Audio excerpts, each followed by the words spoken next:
Okay, so let's get started with today's session. Let me just bring it in the full screen mode. So, welcome to week 6 of Electromagnetics in Guided and Wireless Media, a course that's being offered on uh, NPTEL portal, and it's being offered by IIT Kanpur by Professor Pradeep K. Kumar, and I'm Shazam Bhatt. And I'm working at TU Berlin and PDI, and I'm also a part of IIT Bombay. So I'm the, I should say, coordinator instructor as well as the assistant for this course. So today, with what we are again going to see in week 6, we are essentially going to see the sort of how the electromagnetic waves behave in the guided plus wireless, both media. We're going to say certain things about waveguides. We're going to see about waveguide modes. Let's say what is TE mode, what's TM mode, how do these modes arise, and what do they exactly signify in the electromagnetics terminology. And we are going to see talk about a radiation pattern. And when we talk about it, we are talking in terms of the antenna, which is basically emitting the electromagnetic waves. We're going to talk about a dipole antenna. We're going to talk about how does this antenna work and emit the electromagnetic waves in the free space or any medium. Then we are going to talk about the radiation intensity, radiation power. We are going to talk about these terms in today's session, essentially. We will briefly try to discuss all of these in the weekly sample questions, which we are basically going to solve. And so let's get started directly with the questions itself. As you might have studied from the week, if you know from week 6, you might have studied about the waveguides essentially during this week. And all of these questions are related to essentially waveguides initially. And then you have been given some questions from the antenna. From beyond this, this is related to antenna or dipole antenna. And essentially then it goes into a electromagnetic waves in wireless media. That means now it's sort of in free space communication. Now let's go to the first question. So you have so I cannot turn on my camera right now because otherwise the Google Meet just restricts the time to 1 hour somehow. I don't know if it makes sense, but this is how it is going right now. So so essentially let's talk about question first. We will just understand question first here, then we will go to the other page to just discuss about this particular problem. So you are given a rectangular waveguide and you are given width of this rectangular waveguide and a frequency at which it's operating in the dominant mode. And we need to find its cutoff wavelength and we need to find its guided wavelength. That means we need to find lambda c and we need to find lambda g. And what exactly is question saying? That you have a rectangular waveguide. Let's draw it like this. And the width is around 10 centimeters. That means it's around 0.1 meter. And the frequency at which it's operating is 2.5 gigahertz in the dominant mode. So it's in the dominant mode. Okay. This dominant mode is TE or TM mode. It can be TE or TM mode, but we are particularly talking about the dominant mode. It is rectangular waveguide, so it cannot be TEM mode. It cannot be TM because it cannot propagate in the rectangular waveguide that we have talked about in the previous session. Now, now what is going to happen is we need to find the wavelength, which is something called as cutoff wavelength. So what is cutoff wavelength? In terms of frequency, there is something called as cutoff frequency. So if you're operating frequency, which you are feeding to a waveguide, if it is less than the cutoff frequency, then the waves will not propagate through the waveguide. So essentially that if your frequency is less than cutoff frequency, this waveguide will not support those electromagnetic frequencies. Or in other words, it means that if your wavelength is greater than the cutoff wavelength, again the waves are not going to propagate. That's essentially the concept of this particular question, that it wants you to think about these cutoff frequencies and cutoff wavelengths. Now, if we just see what essentially happens, let's ignore the other picture on the top first. Let's say this is for question one, and we are just framing its solution. So essentially, what is happening basically? So you have, just give me a moment.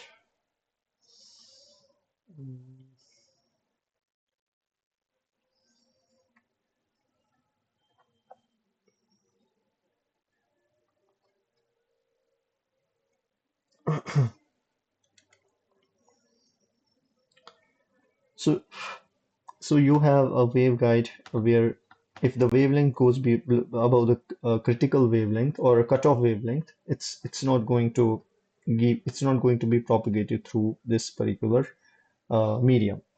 So now why is this thing happening is because let me just because this particular waveguide is going to support certain wavelengths. It can be this, it can be like this. So those wavelengths have certain, obviously this is the wavelength when you are talking about the wavelength. Even if let's say it supports a wavelength something like this, then essentially the concept is that if your wavelength that you are feeding to the waveguide, if it becomes greater than this cutoff wavelength, then it cannot be supported by this particular waveguide. Now, if when we are talking about dominant mode here, we are talking about TE10 mode, and you know the cutoff wavelength is around two times the width of this. Let's say this is the width of this, and that means the cutoff wavelength will be 2 times 10, that is around 20 centimeters. And the wavelength you are given is basically C over frequency, that is 3 into 10 to the power 8 divided by the frequency you are given is 2.5 into 10 to the power 9. So you get approximately 12 centimeters. So this is the wavelength you are talking about. And now you need to compute the guided wavelength. Guided wavelength will be modified because it's moving through the this waveguide, so it'll be around lambda over lambda c square. So when you solve it, you get around 15 centimeter.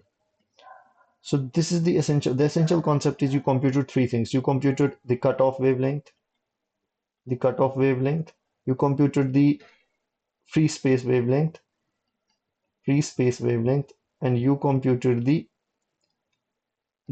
guided wavelength, the wavelength that will be guided. So these are three different things.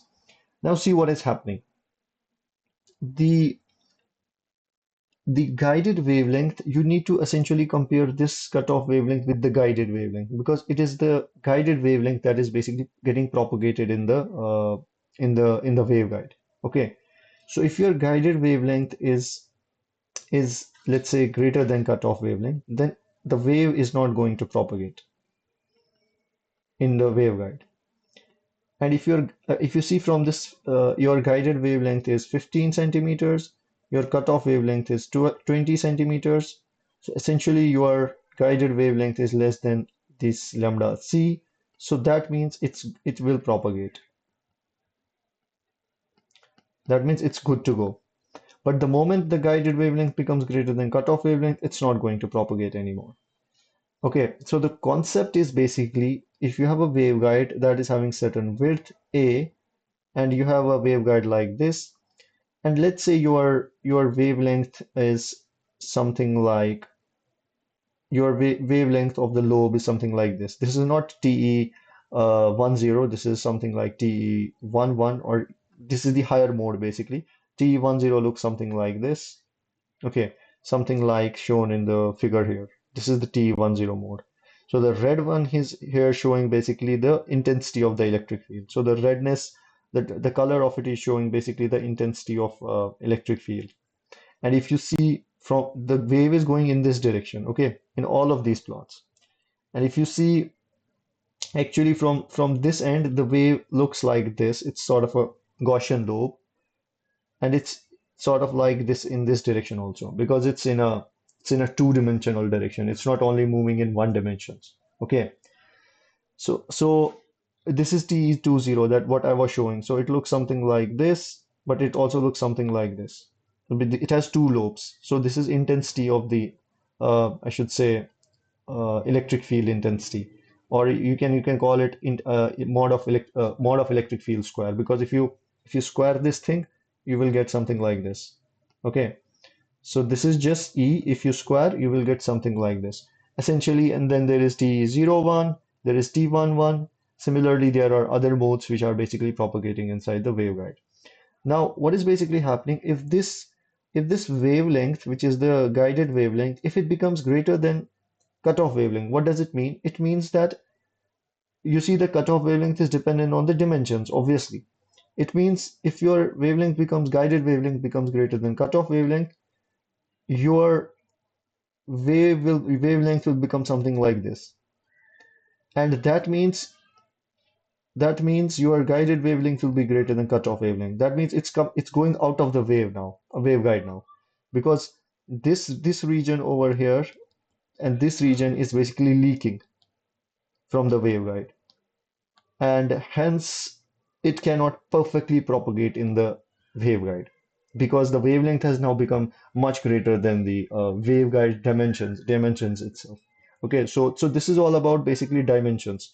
Your wavelength, which you are trying to propagate in the waveguide, should exactly fit inside the waveguide, and it should be of the order of this particular width of the dimensions of the waveguide itself. It should not go like the wavelength should not go above the dimensions or critical, or I should say the cutoff wavelength of the waveguide. Otherwise, it will not be supported. Okay, so that is essentially what basically happens if you feed it with certain wavelength, which is, let's say your wave looks something like this. Let me draw a mod of E square only. Let's say your wavelength looks something like this. That means you have a leaking part of the electric field outside, and most of your field is getting wasted. It's leaking outside the waveguide. Although these lobes will propagate, but essentially most of your field is getting leaked, and it cannot propagate inside the waveguide. So that's the essential concept of this particular question. And why does it look like this? Because it's obviously in two dimensions. It's along this distribution is along X. Then there is a XY distribution, and it's propagating through the Z plane. It's propagating in the Z direction. Okay. So essentially what is basically happening if you have, and this cutoff wavelength you compute is dependent upon, let's say you write TEM mode, TEMN mode. So this is the general representation of a modes propagating in the waveguide. Similarly, you write TMMN mode. And these MN modes are like the indexes of the waveguide, which basically show the mode number. Okay. And let's say what does this mode number represent? It's similar to you might have seen in with what happens with basically electrons. What happens with electrons when they are in a 2D potential well? Let's say this is one of the wells. You have certain energy levels, and actually, if you have 2D confinement, that means you have a confinement of the electron on two sides, and you have only one 1D motion of an electron. So that happens something in something called that happens when basically you have confinement in two directions and motion in one direction. That happens in something called as quantum. Uh, I should say you go to lower dimensions. You have a quantum well. You have a quantum. Oh, sorry.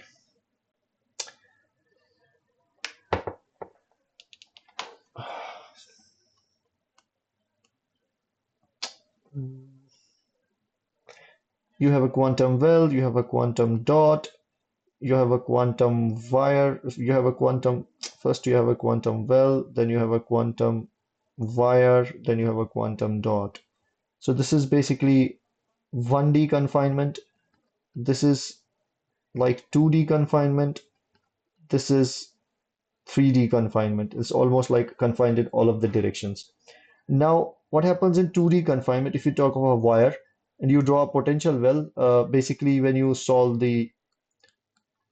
something called a Schrodinger equation for it, you know for if you have a 1D confinement, you get a solution of wave function which looks something like square root of 2L, where L is the width of this particular potential well. You get sine n pi x over L as the solution. Okay. And that means essentially your solution looks like this, which I have shown you in the previous lecture. For n equals to 1, n equals to 2, your solution exactly looks like these wave functions. Okay, but if you go to two-dimensional confinement, your solution, which is basically x comma y as a function of x comma y, because now you have 2D confinement, so you need to solve Schrodinger equation in 2D. Okay, because you have confinement in two directions instead of one directions. So you get a solution which looks something like this. You have some coefficient, some prefactor. You have sine of n pi x divided by lx, sine of n, let's say m pi y over ly.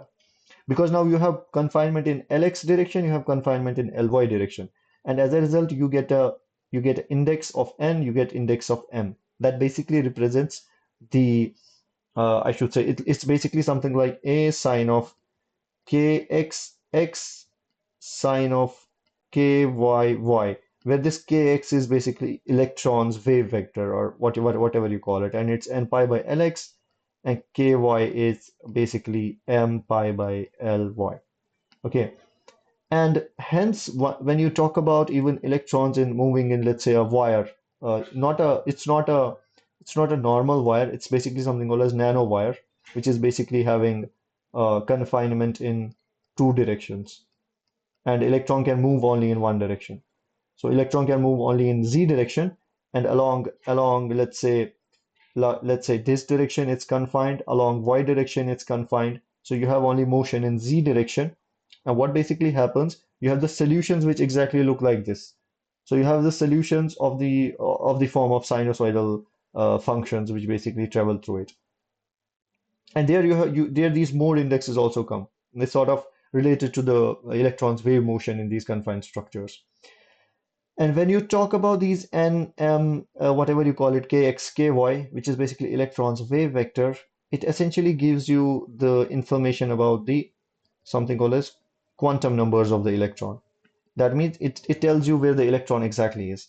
That is the similar thing what happens basically with these modes. So you have TEMN, you have if you have TE10, you have TE11 mode. These are essentially telling you different modes in a waveguide that are basically being supported by the waveguide. Similar to that of here. Let's say you have if you have in the 1D confinement case, if you write n equals to 1, you will have sine of pi x over L. For n equals to 2, you have sine of 2 pi x over L. So essentially for n equals to 1, it looks something like this. For n equals to 2, it looks like this. So it goes on and on. Okay, let me not draw like this. So this is for n equals to 1. This is for n equals to 2. And in electrons, these n represent basically it's sort of a energy levels. But you don't have these energy levels in electromagnetics. Instead, because you are solving for the electromagnetic field, so this is sort of a field index or a mode index, what it basically is representing. So going to the higher and higher modes of the electromagnetic wave. So that's the essential concept about it. Now, when you go to uh, let's talk about question two now. So the essential answer of this question is that lambda, the guided wavelength is 15 centimeters, and your cutoff wavelength is basically 20 centimeters. So 20 and 15 should be the answer of this question. Now a rectangular waveguide having dimensions of this. So you now have a rectangular waveguide that is having dimensions of 4 centimeter cross 3 centimeters. Operating at a frequency, you are given a frequency of 5 gigahertz. find all the modes which can propagate for the given frequency. We need to find all the modes that can propagate. And how do you know it? How do you find modes that can propagate? You need to find cutoff frequency. And any frequency which will be greater than cutoff frequency that will propagate. That's as simple as that. And the exercise you need to do it for all of the modes. Let's say the cutoff frequency, that will be the cutoff frequency is given by something like if you write in terms of, let's say, under root of m pi over a square plus n pi over b square, where this is a and this is b, the dimensions of it, and there should be c over 2 pi, just to satisfy the dimensions. Why? Because essentially this n pi by a has a dimension of 1 by meter, and there is a speed of light here. So it will be satisfied because you can write the wave vector k as omega over c. So essentially you can write omega equals to kc. This you can write omega as 2 pi frequency, which will be k times c. So you can write frequency as kc by 2 pi. This k is basically the wave vector, and then you have essentially divided k into kx component and ky component. So this is basically representing kx component, this is representing ky component. Okay, so these are two different wave vectors along two different directions in space. Okay, but this is not a real space, this is the inverse space because you have the unit as 1 by meter. So it's something called as inverse space. Uh, it has a different concept in essentially I should say Fourier analysis. So whenever you talk about K-space, it's similar to whenever you talk about Fourier transforms. You talk about Fourier transforms of going from frequency to time. But you can similarly go from real space, let's say X, to an inverse space,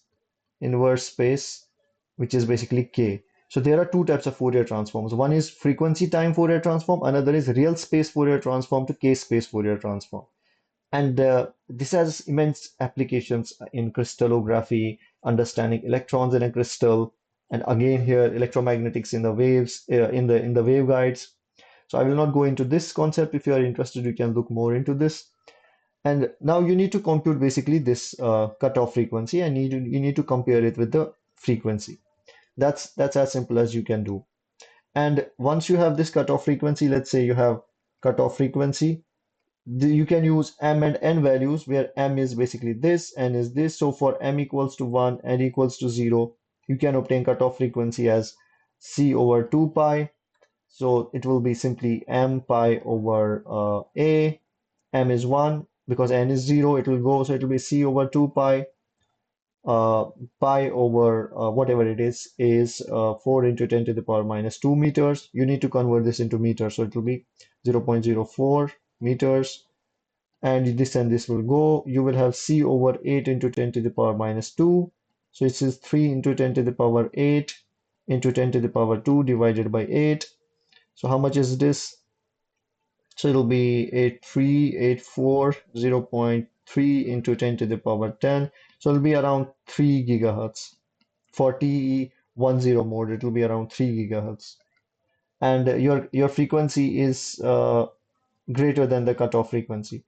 That means 5 gigahertz is greater than 3 gigahertz. So it's going to propagate. At least TE10 mode is going to be supported. Similarly, for other modes, you are going to do the same exercise. And essentially, when you do it, you're going to find that the answer that only TE10 mode is going to be allowed through this particular system. So this is the question 2 that we are talking about. This is a very simple question that is basically about the supporting of the frequencies through the rectangular waveguides. Now, what else? Now we move to question 3. The question 3 is saying that uh, the question 3 here, let me just highlight it because there's a messed up things. So the question 3 is saying that you have a rectangular waveguide. Again, it's about a rectangular waveguide. It's operating at frequency of, let me use a different color. It's operating at a frequency of 9 gigahertz, and it has dimensions of A, which is equivalent to 2 centimeters, and this is 1 centimeter, which is B. Maximum electric field in the waveguide is 3 kilovolt per meter. So the maximum electric field has been given as 3 kilovolt per meter. This is the magnitude of the electric field. Find the maximum power carried by the waveguide. So you need to essentially obtain the maximum power that is basically being carried by the waveguide, essentially power in the unit of watts.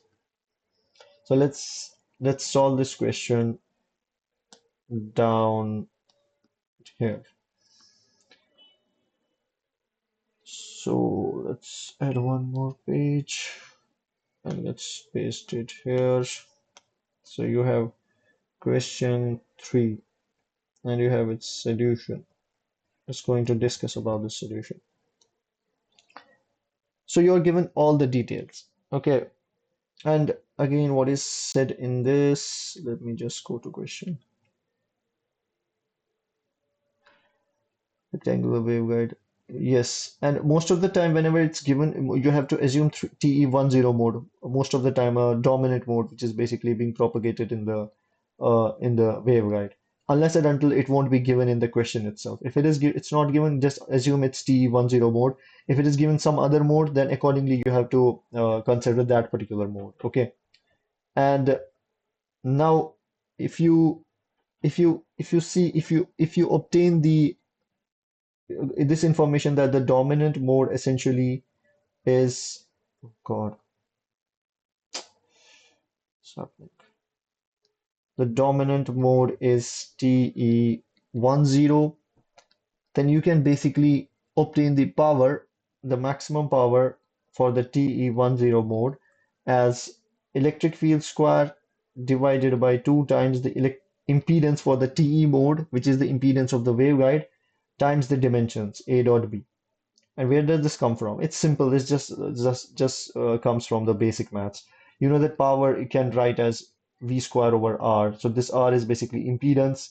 V square can be written as electric field times some dimension, which is basically the length or whatever the distance. This is the dimension. It's the uh, I should say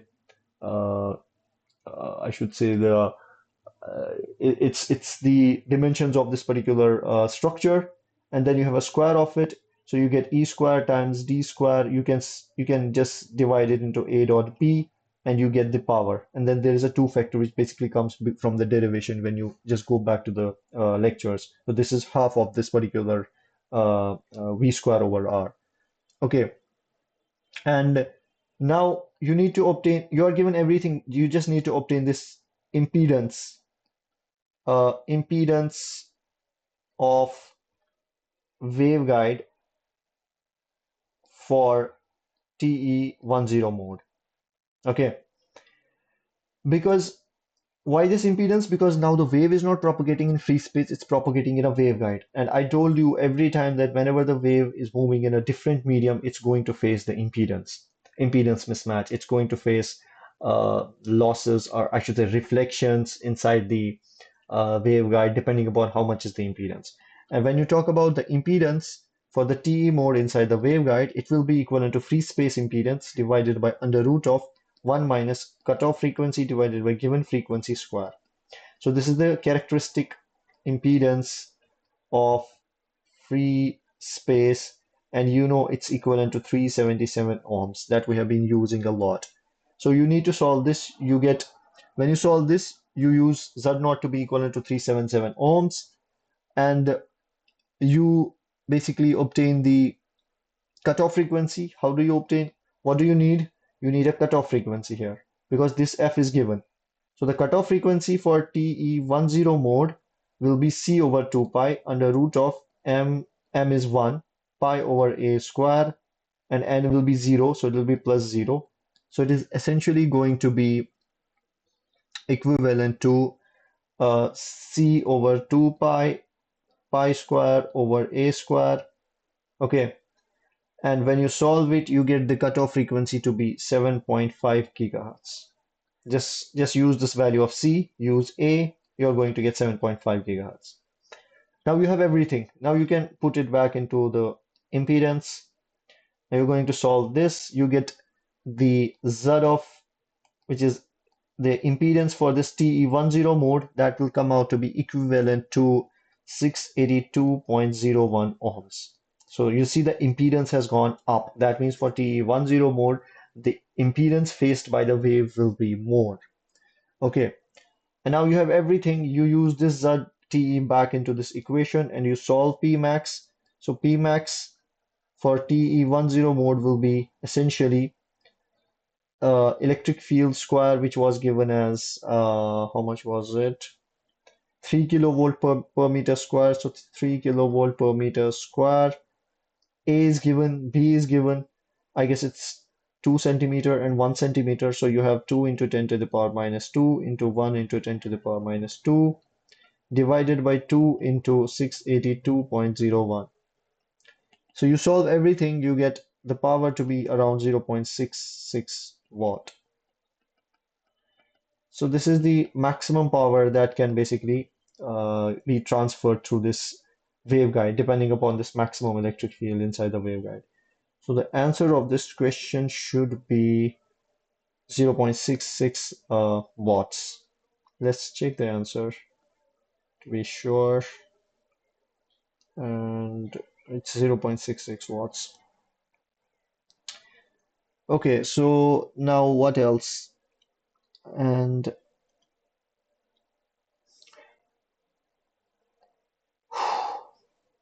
for the above question, find the attenuation constant for TE20 mode. Now you are here given explicitly that consider a TE20 mode and find the attenuation coefficient for it, which is basically alpha.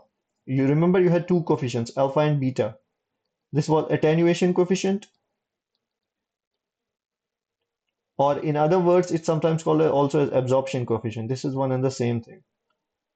And this beta is basically propagation constant or propagation factor, whatever you call it. And this beta is same as whatever you write as k, sort of a wave vector, because this beta is exactly equivalent to 2 pi over, uh, I should say, oh, when you write k as omega over c. So this beta is exactly omega over c. Okay, so this is exactly the propagation constant, except that the symbol used is different. And what we need to find this attenuation coefficient in the waveguide. And again, this attenuation coefficient in the waveguide gets modified, and you can write this attenuation coefficient in terms of the propagation constant times under root of fc divided by f square minus 1. All of these derivations might have been done in the lectures if you go through the lectures. I don't want to derive them again from the scratch. That means this attenuation coefficient gets modified by this particular factor. You see that there is something good, that there is a basically a pattern. So everything gets modified by this factor. Let's say the intrinsic impedance gets modified by this particular factor. Similarly, your attenuation coefficient gets modified by this particular factor. So this factor is sort of a common in most of these equations when they are propagating through the waveguides. And essentially now what you need to find is you should find the cutoff frequency, but for 2-0 mode. Remember, this is 2-0 mode. That means m is equals to 2 and n is equivalent to 0. So you got c over 2 pi under root of 2 pi divided by a square, n is 0. You solve this thing. I think the a is same as previous one, which is 2 centimeters. So A is 2 centimeters. And when you use this particular value here, you should get the cutoff frequency to be around 15 gigahertz. Okay, for what? For TE20 mode. And remember what was the input frequency given? 9 gigahertz. So for essentially for TE20 mode, the frequency is less than the cutoff frequency. So it's not going to propagate. Oh, sorry, it is going to propagate because it's less than. the wavelength, if it is greater than cutoff frequency wavelength, then it's not going to propagate. Okay. Essentially, the criteria is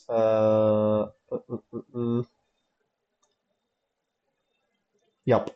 If the frequency is less than the cutoff frequency, the waves do not propagate, and if the wavelength is greater than cutoff wavelength, it makes sense. Because just think only in terms of wavelength. Because if you think in terms of both, then you're going to get confused. Because wavelength you can feel more in terms of wavelength is basically how many sort of a waves can fit in inside this box. Okay, and if your wavelength goes above this cutoff wavelength, then your waves do not propagate. So they do not propagate. Okay. And essentially, if you have written lambda greater than lambda c do not propagate, that means f less than fc will not propagate. So this is the essential criteria if you get ever confused. So that means if f is less than fc, then it will not propagate. So here what you got is the fc is 15 and f was 9 gigahertz. So your f is less than fc, so it will not propagate. That means TE20 is not going to propagate through this waveguide. That is why there is attenuation. If it's not propagating, then it is basically getting I should say lost. It's attenuated inside it. That's why you are going to compute attenuation coefficient. That's why the attenuation coefficient is not said, they have not asked you to compute attenuation coefficient for, let's say, TE10 mode. Okay, because it will be small, it will be pretty small, but they have asked you to compute it for TE20 because the wavelength, the frequency is less than cutoff frequency, so it won't be propagated. Hence, you need to find the attenuation, how much of it will be attenuated when it goes through the waveguide. Okay, and essentially now you have, oh God, you have everything. You can find what you need to find. Why is this happening? This is weird. You need to find essentially now you have found the cutoff frequency you have found. Now you need to compute beta. Beta, I told you this is like a propagation constant. So beta is basically you can write it as omega over c. Omega you can write as 2 pi f. F is given, but you can basically write it as you can write it as 2 pi f over c. So you use the f which is basically given. Remember, this f is not cutoff frequency, it's the given frequency. And when you put it, you get 1.884 beta. Now you use the beta back, you use alpha equals to 1.884 under root of cutoff frequency, which is 15 gigahertz. Gigahertz will go in it because it's the same, because the ratio. So you need to solve this, and you get alpha to be equivalent to 2.512 Nepper per meter. So that is essentially the answer of this question. And if you don't get a sense of what this Nepper means, you need to just convert it into particular units. Uh, and essentially, when you have an absorption coefficient, let's say absorption coefficient, you can even convert it into sort of a decibel losses inside the waveguide. But you don't need, essentially what the absorption coefficient is, that your wave was propagating, let's say your wave was propagating like this, but because it's getting absorbed, now it will propagate like this. And it is a exponential decay, some e to the power minus alpha z, if this is z direction. Okay, and that means it was earlier propagating as e to the power I k z. Okay, it's sort of a oscillating wave. Now it has decaying component also. That means it is e to the power ik minus ikz into e to the power minus alpha z. This is imaginary, this is real, and you see the difference. You don't get confused. This one is oscillating part, another is the decaying part. So this is essentially the attenuation coefficient. And if you see, the attenuation coefficient has the units of, it should have a unit of 1 by dimension, 1 by meter, because essentially this whole thing should be dimensionless. Okay, so when you see this attenuation coefficient basically tells you per meter how much is basically the losses. And if you don't absorb it, because the unit is per meter, and if you don't understand it, then you can just invert it. You can write 1 by alpha, which is basically sometimes called penetration depth, and it will have the units of meter. That means it will tell you how deep the wave will go before, I should say, before decaying at least significantly. So that is basically the absorption coefficient. So if you're, let's say, wave, if you had an incoming wave coming like this, then it will start to decay, and this point will be basically the I should say penetration depth, which will be 1 by alpha. Okay, and it's exactly at this value, the if the wave amplitude was E, then at this value the wave amplitude becomes 1 by E of electric field amplitude, 1 by exponent, 1 by E. Okay, so you can find it just from the equations which we have talked about in the previous sessions. That is the essential concept of this attenuation coefficient. So whenever you will try to feed the wave for this TE20 mode, it will start to exponentially decay inside it, and it will be very fast, and it will be the sort of essentially decaying with the distance, and it won't be able to propagate through the waveguide. So that's the essential concept of this question. Okay, so now moving on to question 5 now. Question 5 is pretty much different now because till now we were talking about guided media, guided electromagnetics in guided media, just like a waveguide, just like this. But now you are going into a different space, you are going into electromagnetics in wireless media. Oh God, in wireless media. So now essentially you're talking about you have an antenna and it's propagating electromagnetic waves. Now everything will be basically concerned about this antenna. So let's say the size of an antenna, the wavelength it's emitting, its radiation power, its radiation pattern, everything will be basically now talked about. We will be mostly talking about the wireless electromagnetic wave propagation. Okay, so let's set this aside. Let's keep it here. Let's also keep it here. Let's make some space.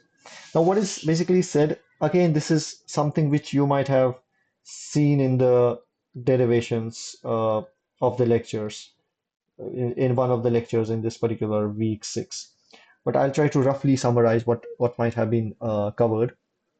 So essentially, you have a Hertzian dipole antenna which might look something like this, which is a dipole antenna, and it's fed with some oscillating source, fed with some sort of oscillating source. So this is oscillating voltage. And or you have something like let's say for example, if let's not confuse you. You have a dipole, that means you have a positive charge, and you have an electron which is a negative charge. Okay. And it's at a certain distance, which is let's say r in free space. And then essentially, you know that the force faced by this electron, let's say this is charge Q1, this is charge Q2, then the force faced by the electron will be around minus K Q1 Q2 divided by R square, which will be the Coulomb's force. And if you find basically what will be the I should say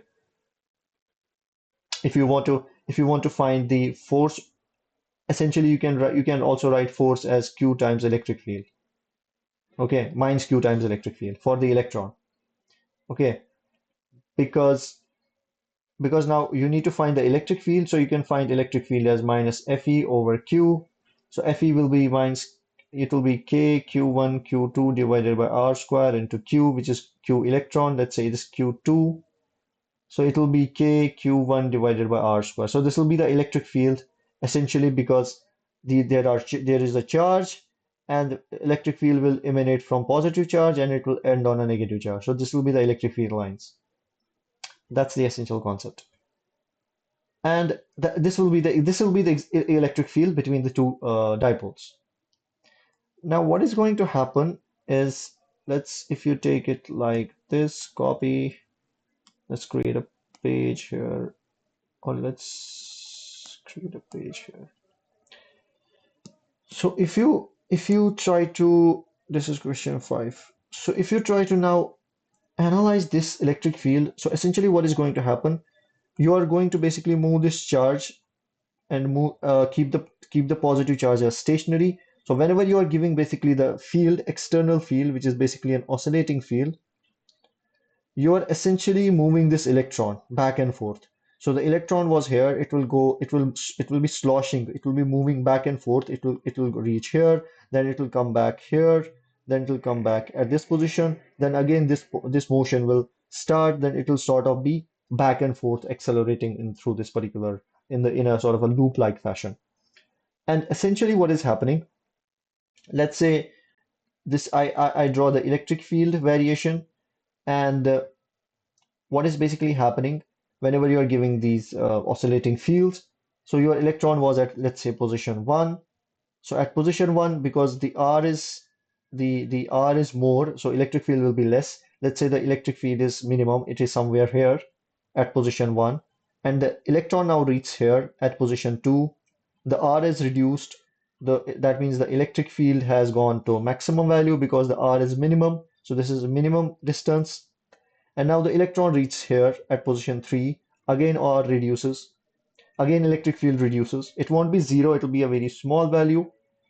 And now the you have flipped the basically what is I should say the oscillations, the force you are giving to the electron. Now the electron will again move because the positive charge start to attract it back. The electron will move back to this position. So the electron will have again the maximum electric field, but in the opposite direction because initially electron was going like this. Now it will go like this. Okay, so this is position 1, this is position 2, this is position 3, this is position 4, and now electron will again reach here and it will have minimum field. So this is position 5, and again the back and forth motion will start. Now electron will again reach here, it will be position 6, so it will have maximum field, and then again minimum 7 when it will reach here, so on and so forth. And when you try to join these dots, basically you have got a variation in the electric field. So this is the electric field variation, and this variation basically propagates as an electromagnetic wave in a free space. You see that there is a sinusoidal variation in the electric field. And this is a time varying electric field because all of this is happening in time. And you know that whenever you have a time varying electric field, you have the curl in the magnetic field because the curl in the magnetic field is the current density plus dou d by dt, dou d by dou t, which is variation of the electric displacement vector with time. If this is, let's say, 0, you can write d as epsilon times electric field. So you have epsilon dou e over dou t, which is del cross b, and you essentially will have a magnetic field in that particular region, and the magnetic field is going to be like this. So you essentially have created the electromagnetic wave that will be propagating. That is a time varying electromagnetic wave with the time varying electric and magnetic field components, and they will be mutually perpendicular to each other. So this is more of a reasoning from a classical electrodynamics point of view. What happens from an atomic scale, that's a different point of view that goes into relativity, but this is exactly what happens when the electromagnetic wave propagates. And now you have a this electromagnetic wave moving in the free space. And if you essentially have, even if you talk about, let's say, now you have a positive charge, you have a negative charge, which is basically a dipole. You can also represent an antenna, something like this, which is basically, in fact, this was the first most antenna design, oscillating source with these metallic wires separated by certain distance, and there was a certain length of these wires. Let's call it L, and essentially they irradiate electromagnetic fields. They radiate electromagnetic field in the free space. And the concept is that if you have a dipole, let's say this is sort of a current carrying, sort of a carrying it can be sort of treated as a sort of a current carrying wire with current ability to carry the current of I. And if you select a small element from it, let's say dl, and you want to compute the effect of the magnetic field at certain point P in the free space, then you know that you used to do this kind of exercise when you studied something called as Ampere's law or Ampere's circuital law. And you can find the magnetic field at this particular position. You can write H field to be equivalent to IDL sine theta divided by 4 pi r, but there will also be a factor of e to the power minus j. It is kr divided by r, and there is certain direction associated with it, which will be phi. And if you know this magnetic field, you can compute electric field as, because you know that impedance is electric field divided by magnetic field. So you can bring it here. You can write electric field as intrinsic impedance times the magnetic field. So you get the electric field also.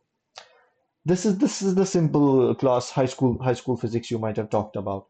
But essentially, what is important is now here you do not look at a simplified picture. You look at a more involved picture. Why? Because you are not looking at a Cartesian coordinate system. In high school, you might have studied this in Cartesian coordinate system in X, Y, Z plane. But here, because this is more realistic, so essentially you treat this thing as a in a spherical coordinate system. So you have a current carrying wire and you want to find the magnetic field at this particular position. Okay, and essentially then you similarly take a small element of this and find the magnetic field similarly. And when you do it, because you know that you are in a spherical coordinate system, which is exactly like this, and the distance to this point is, let's say, r.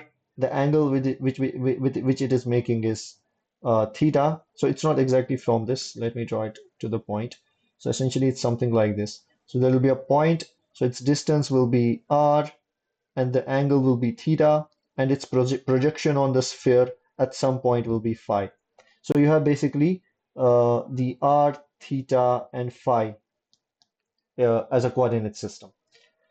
So that's why you write magnetic field as a in the phi direction, and you write electric field in the theta direction, because it cannot be in both in the same direction. The electric and magnetic field vectors are perpendicular to each other, and now what happens basically when you do the same exercise, you find h of phi, which is basically JIDL divided by 4 pi r e to the power minus j beta r into sine of theta in amps per meter. You write electric field as a function of electric field in sort of a function of theta. This is basically the direction, and you write it as JIDL divided by 4 pi r e to the power minus j beta r. It is similar, except that there will be eta naught term times the, I guess there's a beta here also, beta sine theta. So this is exactly how it looks like, and this will be volt per meter. So these are the electric field and magnetic field variations coming from a sort of a Hertzian dipole antenna. And if you want to find the radiation intensity, all of these formulas have been, I guess, discussed in the lecture. Radiation intensity, you can find it as R square times the average power, and it will be in watts per steradians. This is just the unit of this particular average intensity. And if you want to find the magnitude of time average pointing vector we talked about in the previous session, you can find the average power as magnitude of half of real part of magnitude of electric field component times the magnetic field component, its conjugate. Okay, and you can write it as half of magnitude of E theta H phi. But this is magnitude, and when you take magnitude, this thing will go. The e to the power, these things will go. And essentially, you can write U as now IDL square divided by 32 pi square, which is basically, why is this thing happening? Where did this come from? Oh God. 32 pi square, eta naught, beta square, sine square, theta. And where does this come from? You need to just multiply these two terms. And when you take the magnitude, when you multiply both of these two, you get this particular term, because there is There is 2 here, so it'll be 2 cross 4, so it'll be 32. So this 32 term will come here. And now what you are supposed to find is basically directivity gain. Again, these are the terminology that are associated with the antenna. And you represent that as GD as a function of theta comma phi, and that is basically the intensity divided by its average, sort of a average over the entire volume, whatever you are considering, averaged over the entire volume. And you do the maths, you get 3 by 2 sine square theta as a directivity. And what is essential is basically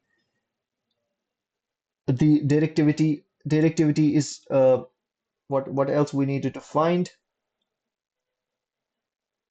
This is directivity gain. Now we need to find the directivity, and directivity is where this gain is basically maximum, where this is maximum, and that will be I should say the what will be the maximum if you need to find the maximum of GD theta comma phi.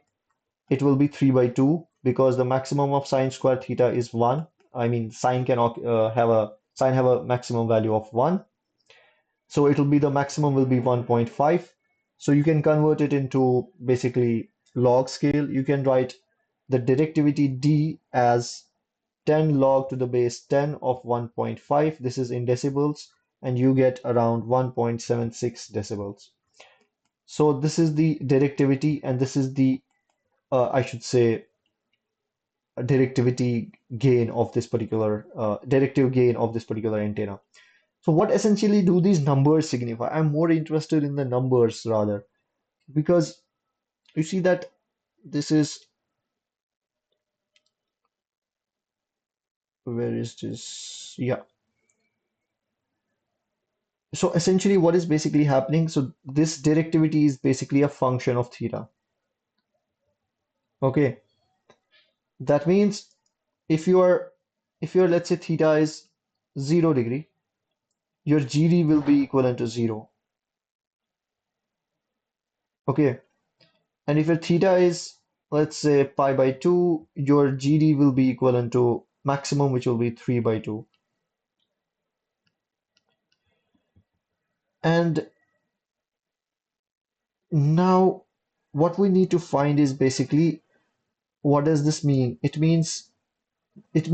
basically gives you the directivity of this particular antenna. That means it was like this, and essentially it is should be like this. If it is the element, this should be the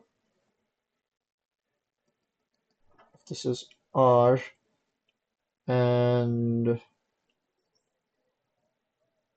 if this is theta, and the projection of it is phi, and if theta goes to 90 degree, that means it will reach here.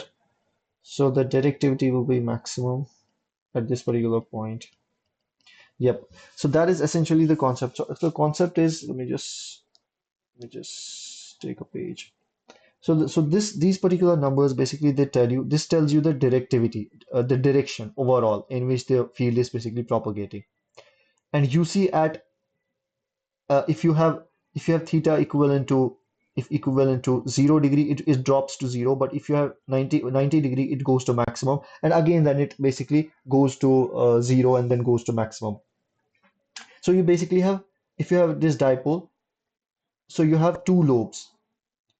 One will be, let's now consider the coordinate system as it is, as we considered, because let's not mess up with the coordinate. Let me just show you the concept. If we considered, oh God, if we consider this as a dipole, and we considered some point P, and this was, we considered R, and we considered this as theta. It just depends upon how you consider the coordinate system. And let's consider this as a phi. Now, essentially, what is basically happening, that as theta is going to 90 degree, that means theta is reaching, that means this line is basically reaching at this point. So you have a lobe going here. Basically, you have a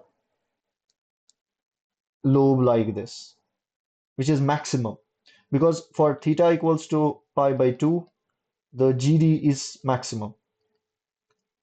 And you have a very small lobe from this side because at theta equals to 0 degree, the GD goes to approximately zero. It tends to zero. It goes to zero. That means you have a very small sort of a lobe from there.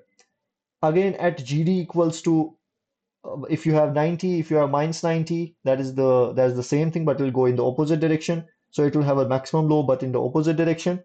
And similarly for the other direction, it will be something like this.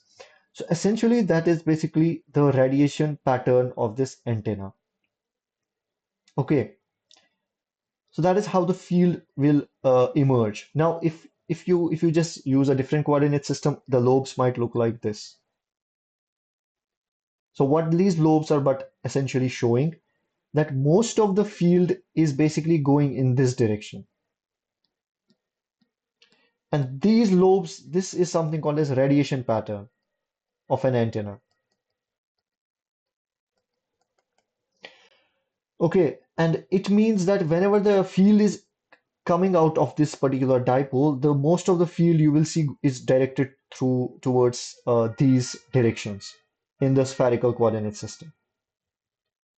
Okay, and that is basically important because you need certain directivity for the antenna. If your antenna is like this, you want most of the radiation to propagate, let's say, in this direction, and small lobe of it to be in the back direction. So most of the electromagnetic energy will go here, and there will be certain losses in the antenna which will be in the opposite direction. But that is essentially why is it necessary. But right now, this sort of a I should say the radiation pattern is not very useful because you see half of the energy goes here, half of the energy goes here. That is what we don't want. So most of the time we want the lobe to be maximum in the one direction only, minimum in the other direction only, because we want the electromagnetic energy to go in the particular direction only. And basically what this lobe is, it is the electromagnetic field. And if you exactly dissect this lobe, it consists of if you have a lobe like this, it basically consists of electric field lines, which is contour lines, something like this. Not overlapping. Oh God, it's something like this. It's basically electric field lines. It's something like a contour lines. And what basically is this showing you that at this and the essential concept is that these are electric field lines. Essentially, that what they are showing you is that if you have a if you have an area and if you choose this area, you have more electric field lines in this area. That means the electric field strength, that means the electric field strength is more because you have a more electric field lines compared to, let's say, if you choose this area, then you have only few lines, and if you go farther and farther, you will have the lines which are separated apart by distance. This is not drawn to the scale. So that means there is an electric field strength which is more, and then there is less electric field strength, and then there is lesser electric field strength. So as the electromagnetic wave propagates in the free space, it sort of loses its power and the strength reduces. The electric field strength goes on reducing, and sort of, I should say, uh, the propagation happens like that. And sort of, I should say, essential thing about is the directivity, which is basically the direction of the propagation of the electromagnetic field. And the essential thing about now this question is what else is there? Yep. So essential thing about this question is now something called as, I guess that is in the next question. So this is about it. And the accepted answer is yes, 3 by 2 and 1.5. What was it? Did we get 1.5? Oh no, we got 1.76. Hmm. This is not the answer. So this is the answer of this question. I don't know. This looks wrong here. We got 1.76 decibels and 3 by 2 sine square theta. Okay. So now again the Hertzian dipole, 10 gigahertz in free space. Dipole is 2 mm long and the carrying a current of 1 amps. What are the approximate near and far field domains? What is this near and far field domain? We will try to understand. So you're given a dipole antenna let's say a dipole antenna with length of 2 mm. That means DL is basically 2 mm. In the equation of amperes and the amperes equation, this DL is 2 mm. And it's carrying a current of 1 amps. It has a frequency of 10 gigahertz in free space. And we need to find something called as near field and far field domains. Now, what is a near field and a far field? And you can understand it from the figure that we basically discussed here. So this is should be question 6. Essentially, what is the condition that if you are very close to the if this is an antenna which is emitting the electromagnetic field, then within certain distance from this antenna, the field is pretty strong, and it is something called as transient field. Why is this changing the colors? Transient field. That means basically the field is still developing. It's not fully matured. It's not fully, I should say, it's something the field actually, when the field starts to get generated, it goes something like this. It like a transient, then it goes to some particular value. But during these transients, when the electric field amplitude is increasing, you can see the electric field amplitudes can go to a very huge value, and then it will come down to a stable value, which is basically going to propagate through the free space. But this transient is basically what happens in a near field condition. And how much is this near field condition? So you have a condition that if you are let's say wavelength over 2 pi r, which is the sort of a circumference of this particular pattern, is much greater than 1, then you have a near field condition if your r, which is basically the radius, is much less than lambda over 2 pi. This is the near field condition. And where does this come from, by the way? It is basically the concept is that your r is much less than 1 over 2 pi by lambda. This is basically means r is much less than 1 over k, which is basically a wave vector. You know that 2 pi by lambda is basically wave vector.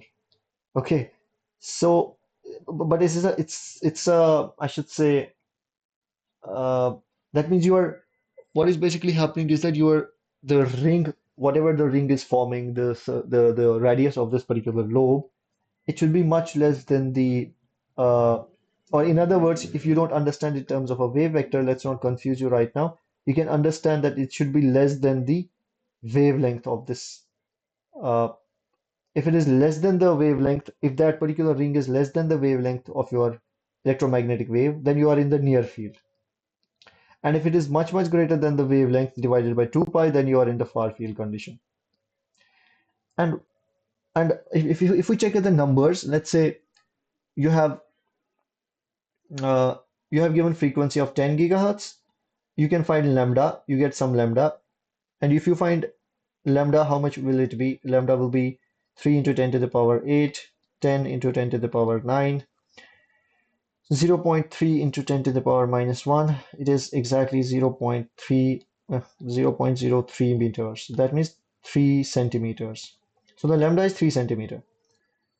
And if we check this condition, r much less than, let's say, now we see how much is lambda by 2 pi. It is 3 centimeter divided by 2 pi. That is 1.5 divided by pi. It will come out to be around, I guess, 5 millimeters, around approximately. And that means it's 5 millimeter. How much was I should say R? Hmm. So the condition is if you are given in the question, what is, oh, you're already given in the question. Hmm. So your dipole length is 2 millimeters, but if your dipole length is 2 millimeter, then you need to find the near field and far field condition. That means for r much less than 5 millimeter, it is in the near field. For r much greater than 5 millimeters, it's in the far field condition. What does that mean? That means if you had a if you had a dipole of if you had a dipole of 2 mm, and if you look at less than 5 mm distance of this dipole, you're going to be in a very strong transient region of the electromagnetic wave.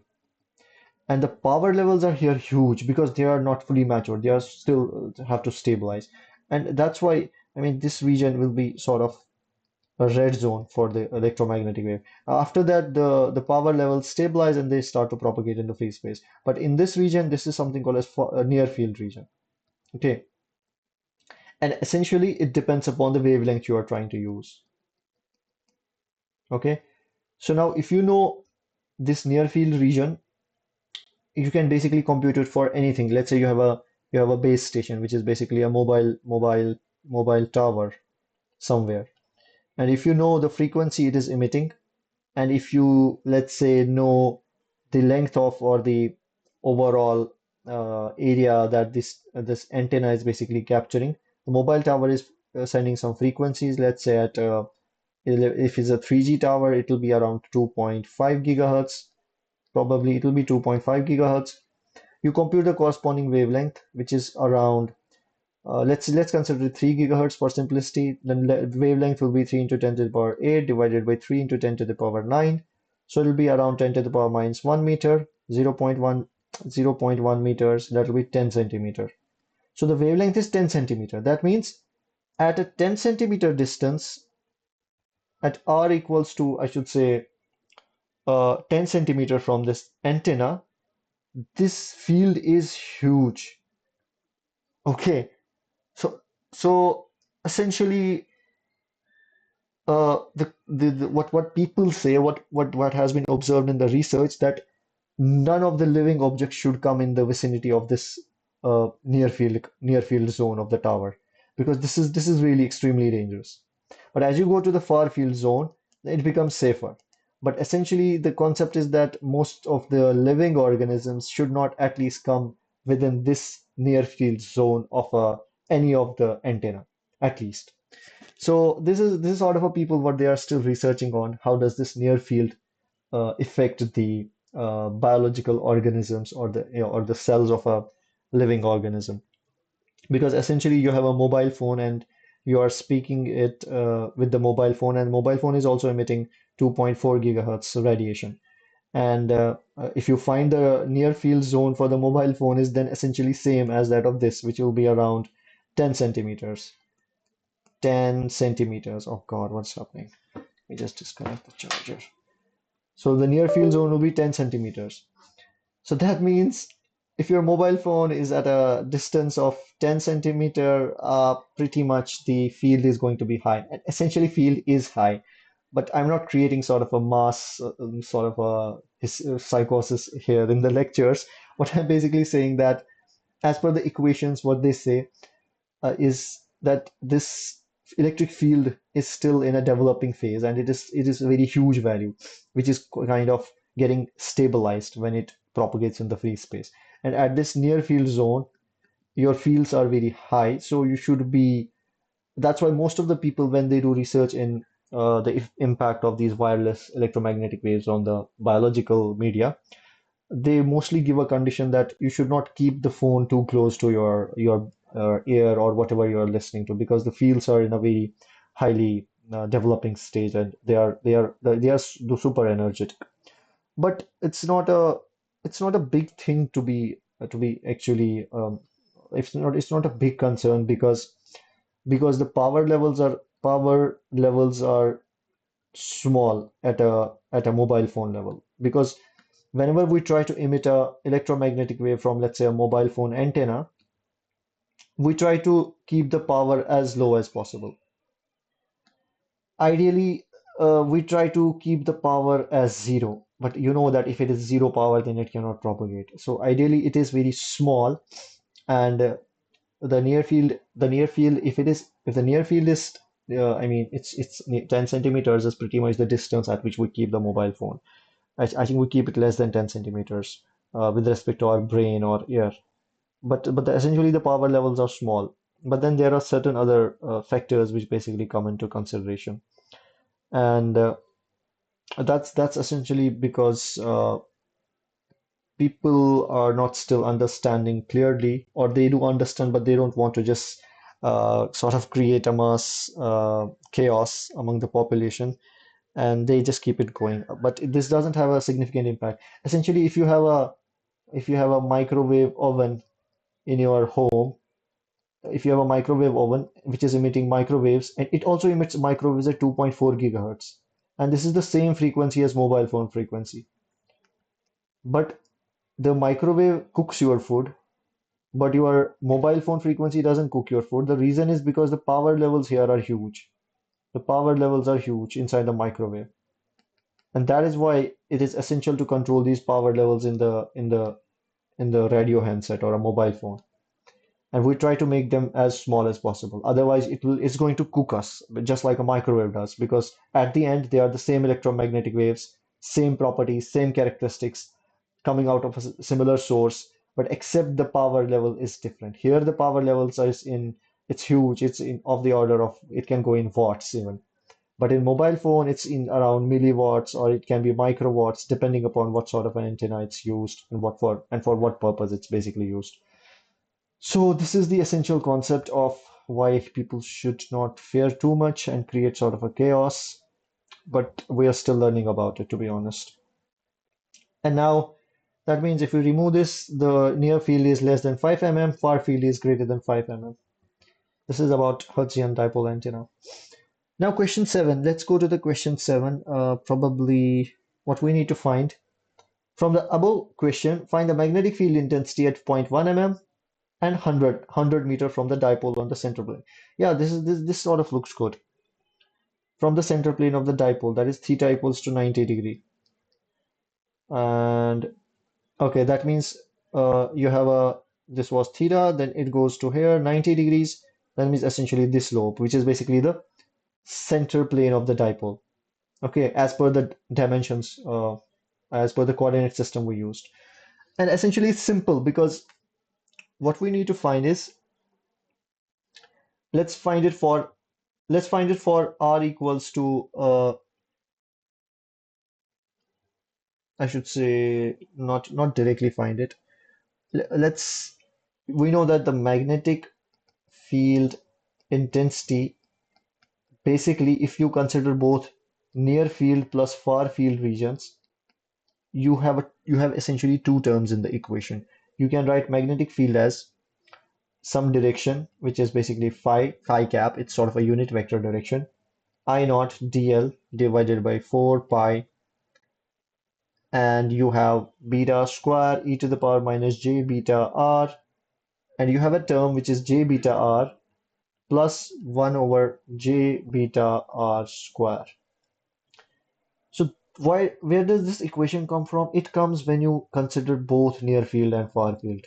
It's essentially if you write, you know that when you write when you have a current carrying wire and this was a small, you had a current carrying wire and this was a small element which was dl, and you had a point P and that was at a distance of r.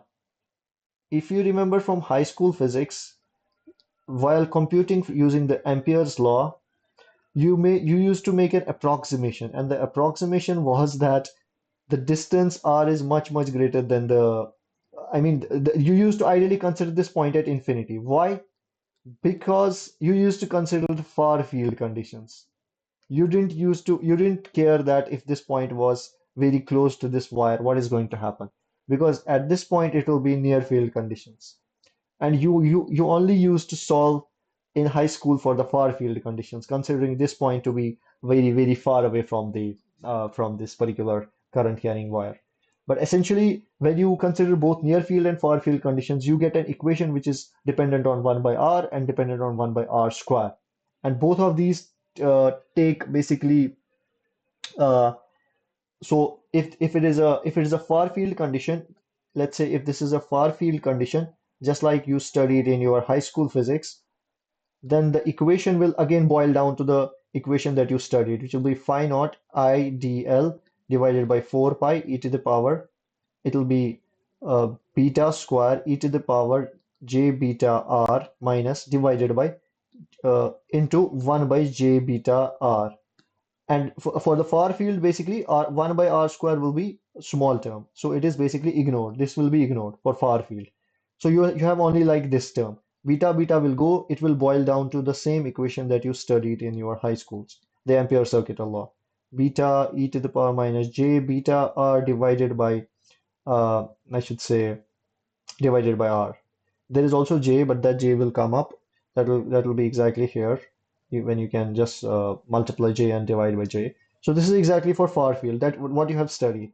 But for the near field, if you only consider the near field now, for the near field, you have you have this term to be dominant, first term.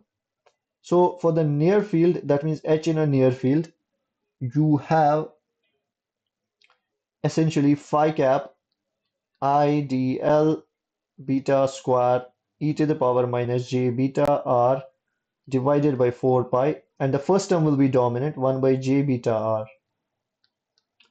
This will be the near field, only near field. So now essentially you have for the far field and you have the for the near field. So you now have everything to compute. Let's say for r equivalent to 0.1 mm, which is basically a near field condition, you essentially have to use this particular equation. And when you compute for h, the field at zero point 0.1 millimeter, you will get, I think I is given, dl is given, beta you can compute, and everything else is given. You get for the, I should say, for the near field condition, you get around phi cap 1.59 into 10 to the power 4 e to the power minus j 0.00209 ampere per meter. Did we do a mistake here? Let me just cross check if it is far field. And yeah, if it is, let's say, near field zone, the first should be negligible. And the first is negligible. Yeah, exactly. So what we did is basically, if this was, if this is the far field, then this term was basically square because the second term is going to be dominant. First term is going to be negligible. And when you square, j square will go, it will not be imaginary, it will be a real quantity. And here it will be imaginary. No, not here. What am I doing? So well, let me just take this and let's solve it again. Let's copy it. It's sort of messed up. Oh God. Oh God. Let's add a page here. Let's paste it here. So let's solve it more systematically without messing up. So if you have two things, you have near field region, you have far field region. For the far field, it should boil down to the same equation that you had studied. That means you should have H to be minus phi cap I naught dl r, sorry, 4 pi beta square e to the power minus j beta r 1 over j beta r. That is 1 over j beta. So for the far field zone, the second term is negligible. Yeah, exactly. So this is it. Yeah, this is exactly same. So it will be the j will remain here. So it will be minus phi. When you multiply by j, divide by j, you will get phi cap I naught dl divided by 4 pi beta square e to the power minus j beta r. Beta and beta will go, so it will be 1 beta divided by r. So this is exactly in the far field. Yup. This is exactly in the far field. There'll be J here. Yeah. So this is imaginary.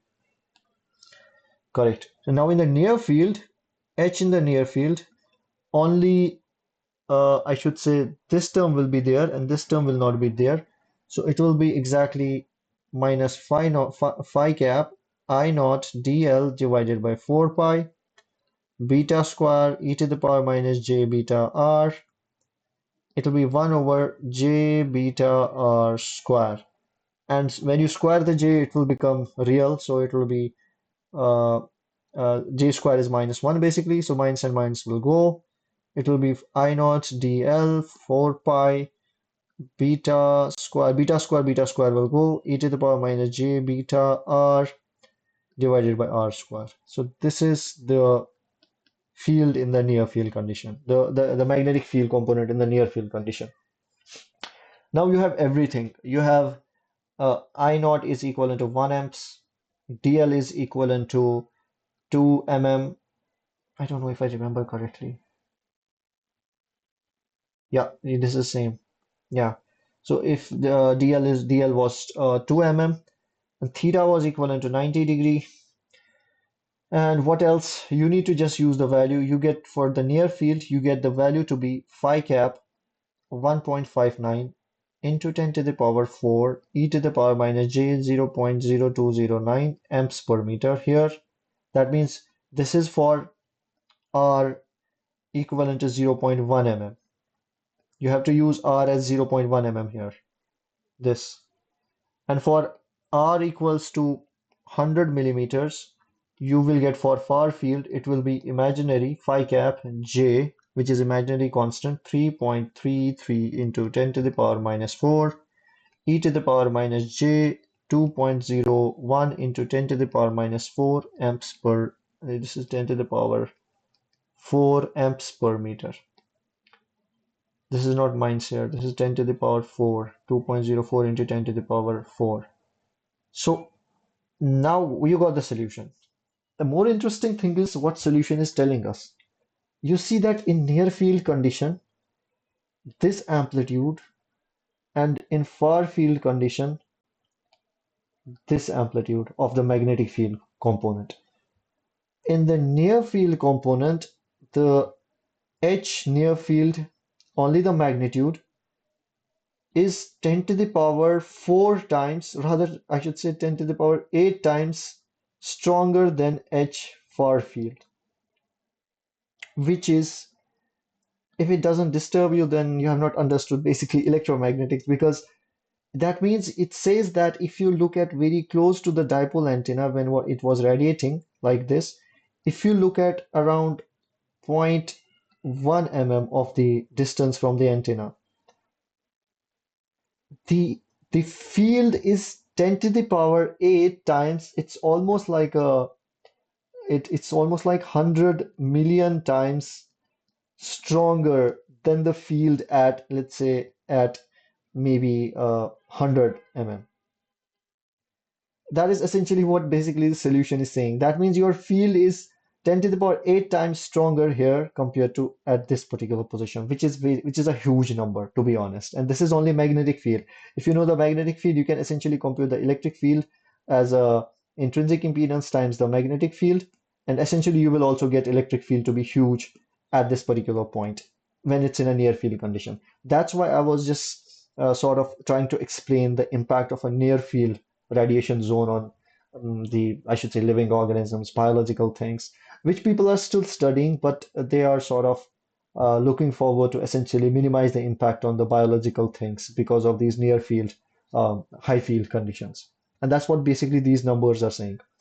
But essentially, the numbers will not be these huge in the real application world because there will be losses, and there will be losses, there will be absorption, all of these things, and it is essentially going to be important. Okay, so this is about this question 7. I think we have dissected this question a lot, and let's move to question 8. So essentially, the answer of the previous question should be, where does this go? It should be 3 point, what was it? 1.59 and 10 to the power 4, this is for the near field, and this is for the far field. This is about this question. Now let's move to the eighth question. Let's try to fast forward. Now the wavelength, the short dipole antenna is 10 mm long. This is DL. You are given the current. The dipole is used for cellular telephone communication, application-based question, and it's radiating at 900 megahertz. Calculate the total power radiated by dipole in the free space. Now you need to compute the total power that it is radiating, and for that, what you need first, you essentially need the first you need to compute the wavelength, which will be C over F. So wavelength will come out to be equal to 0.33, I guess 0.334 meters. And now the power radiated will be exactly equivalent to I naught square eta naught pi dl square divided by 3 lambda square. This is exactly covered in the lectures. It will be the power irradiated by the short dipole antenna. And you are given everything. You are given I, eta naught, I guess eta naught is for the free space. It is 377 ohms because it's in free space, propagating in free space. And you are given DL, you are given lambda you computed, and you get the power to be 1.42 watts. This is as simple as this. But the important question is the next one. So this was in free space. So in the free space, your dipole is basically radiating 1.42 watts of power. And now what else? Now you have to continue this question, but instead of the dipole antenna in a free space, you are immersing the dipole antenna in the water, which is having this medium properties. So initially your antenna was like this, dipole antenna. It was in air, free space, let's say it was in free space. Now you are submerging this dipole antenna into water, and the water has a relative permittivity of 81. Sigma, let's consider 0, and mu is equivalent to mu naught, which is basically the permeability. But epsilon r is now 81. And what does epsilon r impact? It impacts basically refractive index, and it impacts how the electromagnetic wave basically propagates. So now the impedance will not be this free space impedance. The impedance will be changed. By what value? Now the impedance is basically under root of mu naught divided by epsilon r. So it's the essentially the concept is that impedance will be the impedance of free space divided by epsilon r. So what happens is basically the impedance becomes intrinsic impedance divided by refractive index. But the refractive index is under root of epsilon r, so there will be under root of epsilon r. So when you solve this, you get 377 ohms divided by square root of 9. Oh, sorry, square root of 81, which is 377 divided by 9. So this is around 9436, 91.8.89 ohms.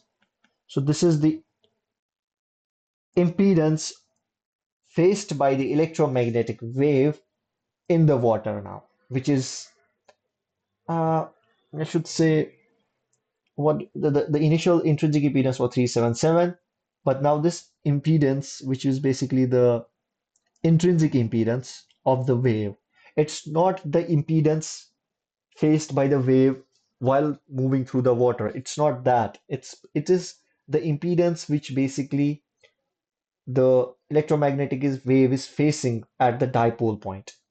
I told you that, let's say, uh, whenever the electromagnetic wave, let's say this is a dipole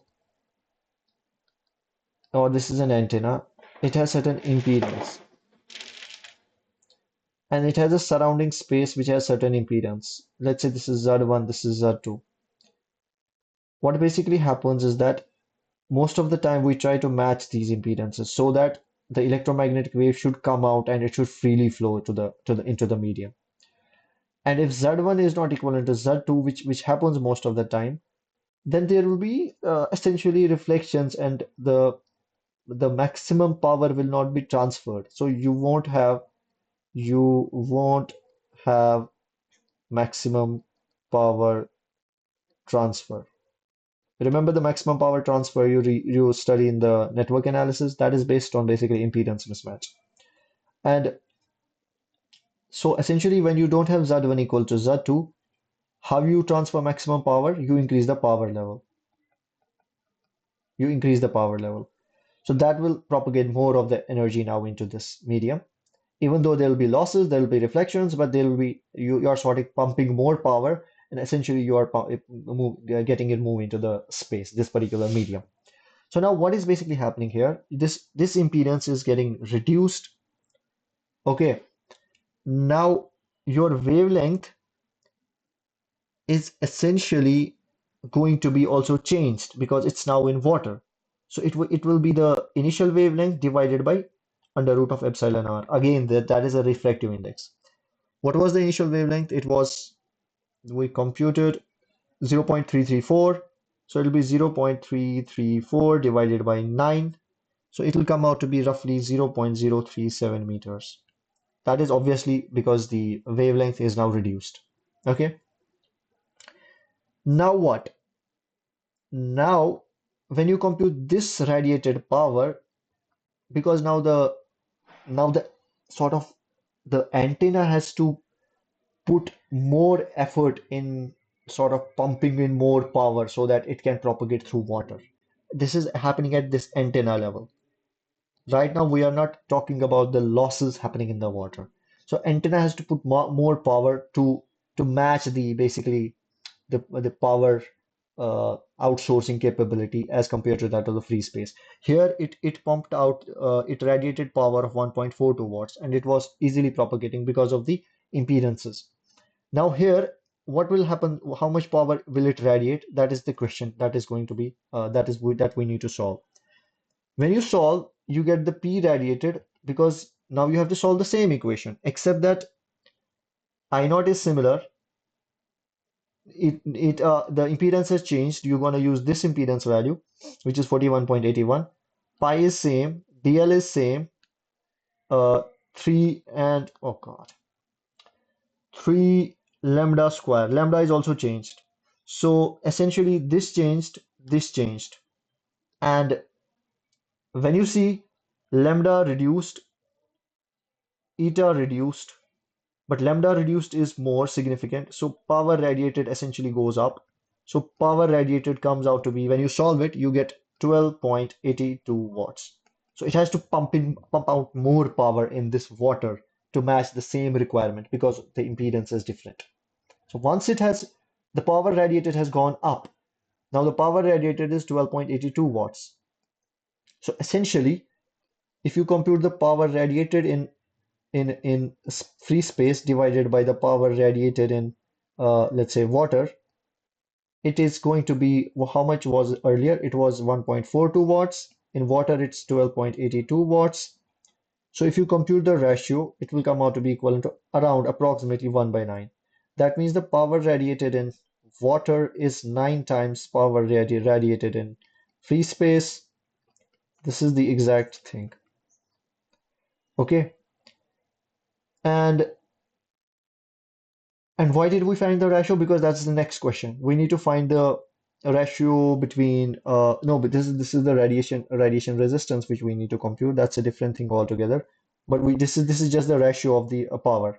Let's consider the ninth question again back. Let's move it to next. We need to here compute what must be the current in the dipole to maintain same radiated power in free space. So essentially what you saw, that power radiated in water is 9 times that in free space. And now it is saying that you need to maintain the same power of 1.42 watts in water also. You don't want 12.82, you want 1.42. For that, what you can do, you can reduce the current. And the question is how much you should reduce the current now and how much should this current be? So how much was the current earlier? It was 2 amps. The current earlier was 2 amps.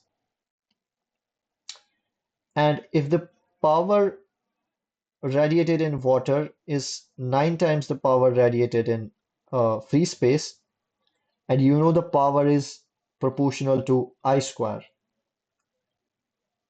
here. So essentially, I is basically square root of power. So it is square root of 9, so I will be 3. So essentially, you have a factor of 3 in the current now. That means this current value has to be reduced by 3 to get the same power as that in the free space. That means the current has to be now in water, the current that should be supplied to this dipole antenna, it should be 2 over 3 amps. That is 0.66 amps.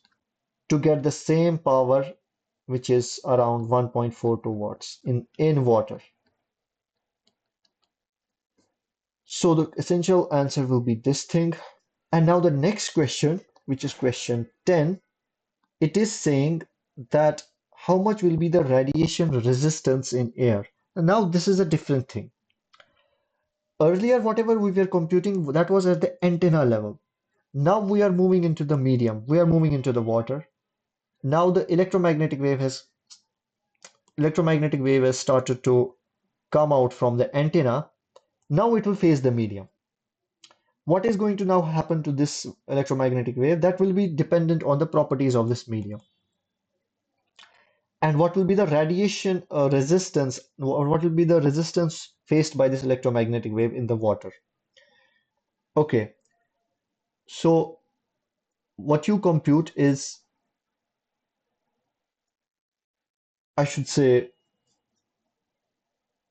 the radiation resistance will be almost similar, except that it will be the radiation resistance is basically it's similar to that of the power equation, which is 2 neta times TL over lambda square ohms. Because power radiated will be some uh, some because the power essentially the power is I square R, or you can write power as voltage over R, but let's write it in terms of I square R losses. Then you have R to be equivalent to P over I square. So you have R to be equivalent to what was P? It was I square eta naught pi dl square divided by 3 lambda square I square. I square will go. It will be eta naught pi dl square divided by 3 lambda square. So that's essentially this thing. Okay. And now you want to compute the radiation resistance in air.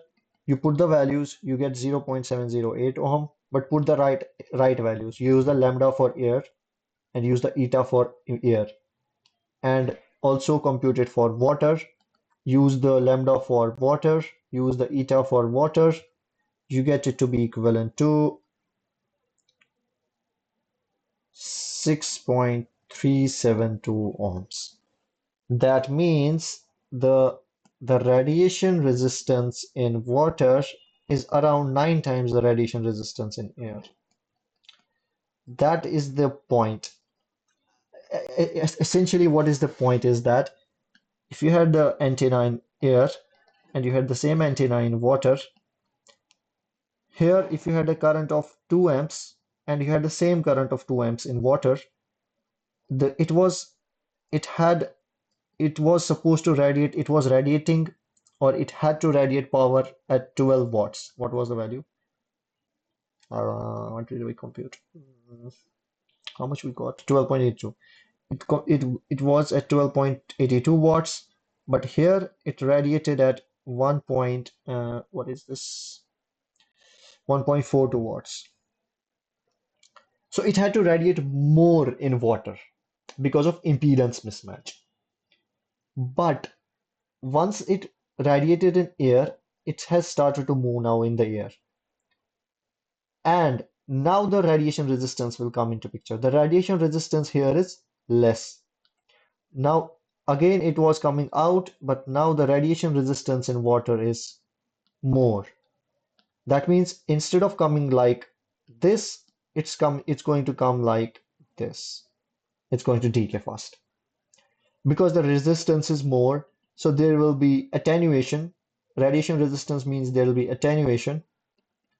That means the attenuation coefficient, which is alpha, which has the units of Nepper per meter, this will be significantly increased. It is more for water.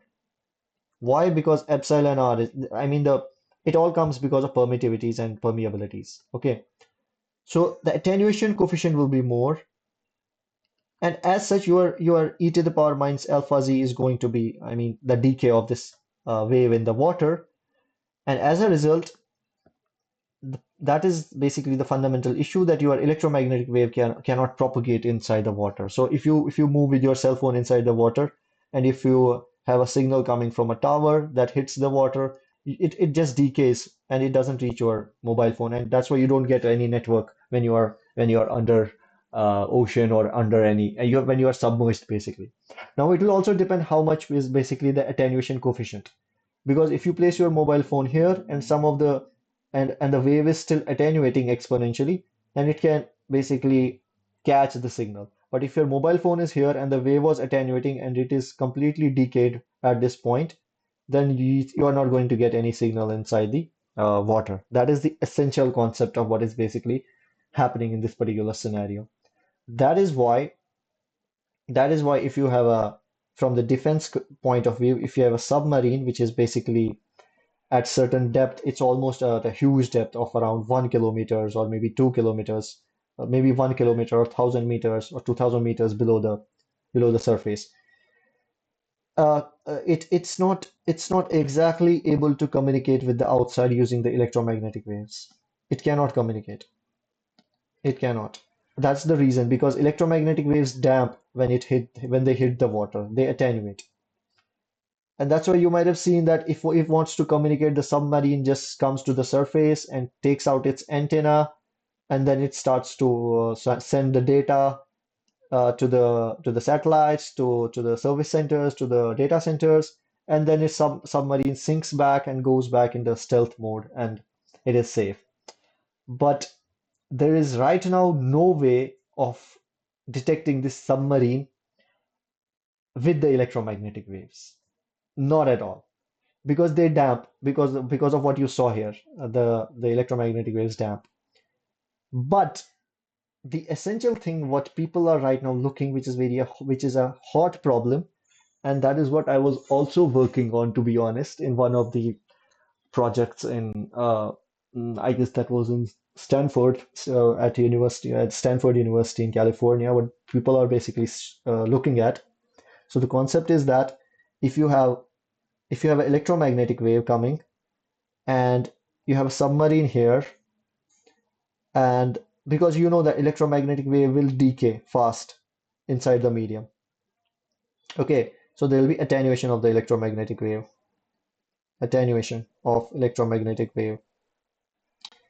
because there is relative permittivity of the water is high, there is permeability, and essentially this is important because it causes losses inside the water. Okay, that's what you saw in the question. And because of this attenuation of electromagnetic wave, so the wave is coming like this and it's damping. Nothing is going down. But the point is, because energy has to be conserved, right? You cannot lose the energy. It has to go somewhere. If it was electromagnetic energy coming in, then it is damping. But where is this electromagnetic energy going exactly? It is getting converted into heat energy, something called as thermal energy, when it's hitting the water. That's exactly what happens. All of the energy that is coming from electromagnetic wave, it hits the water. It's causing minute temperature change here. The temperature change is very small. It depends upon how much electric field amplitude is in the electromagnetic wave. But there is the concept is that it causes temperature change in the surface of the water. And it is all of the energy is lost as heat. A very, very small temperature rise. Can be more depending upon how much energy you use. Now, this can be used. How? The essential thing is that now if you have if you have if you have a very super powered laser, a very super powered laser, a high powered laser beam. A laser is essentially a electromagnetic wave, except that it is coherent It is very, it is super sharp, it is coherent. So, and the power levels you can use, they can go into kilowatts, so they can go into megawatts, they can go to a huge power level, which is basically the electric field amplitude. And when the beam is coming, it is a laser beam, it is hitting the surface, it is causing here the thermal expansion con because of the conversion of I don't know, my mom is worried, because of the thermal expansion, because it's now getting converted into heat, and heat is causing the thermal expansion of water. And why is it essential? What are we going to do with it? We're not going to boil the water with the laser. That's not what we want. So the essential thing was what I was working on, and it's sort of maybe a confidential thing, and I don't want to just pop out everything because it was related to a defense project that was supported by DARPA. And the essential thing was that this thermal expansion of water basically causes, I should say, releases an acoustic wave inside it. Because acoustic wave is at the end of the day sort of there is because there will be temperature fluctuations here. Because of temperature fluctuations, there are pressure changes in the water. So the pressure changes happen, and the acoustic waves are released at this point in all possible directions, and you can control those. That was the beauty of this. And the acoustic wave go down, they hit the submarine. If there's a submarine here, they hit the submarine, they get reflected, and they are catched at some other point by another sort of a transducer that is a sensor, and you can exactly get the information of this submarine by using this transducer, and you can image this particular submarine which is inside the water. But essentially what's happening, the electromagnetic wave is getting converted into the acoustic wave. Acoustic wave is hitting the submarine, it's getting reflected, it's catched with the transducer, and you are doing the image processing stuff. I think that's more details. I don't want to go into details because the project is confidential. So that's what people are right now working on, and it's just a very hot topic people want to work on. And that's sort of a long session. I don't know. I will be uploading this on YouTube, and probably I'll cut the final part because I don't want it to go out because of some reasons. But it's fine. Probably they won't be seeing this. So essentially, we are done with the today's session. A quite a long session, but let's meet on next week on week 7. And sorry for the going too long because I like to be in the application domain rather than just studying the theory. That is basically essential. Theoretical part and equations are really essential. But then you have to see the equations in doing some work in the real world. So that's it from my side. Thank you. Have a nice day, and probably it'll be night there. So have a good evening. Bye bye.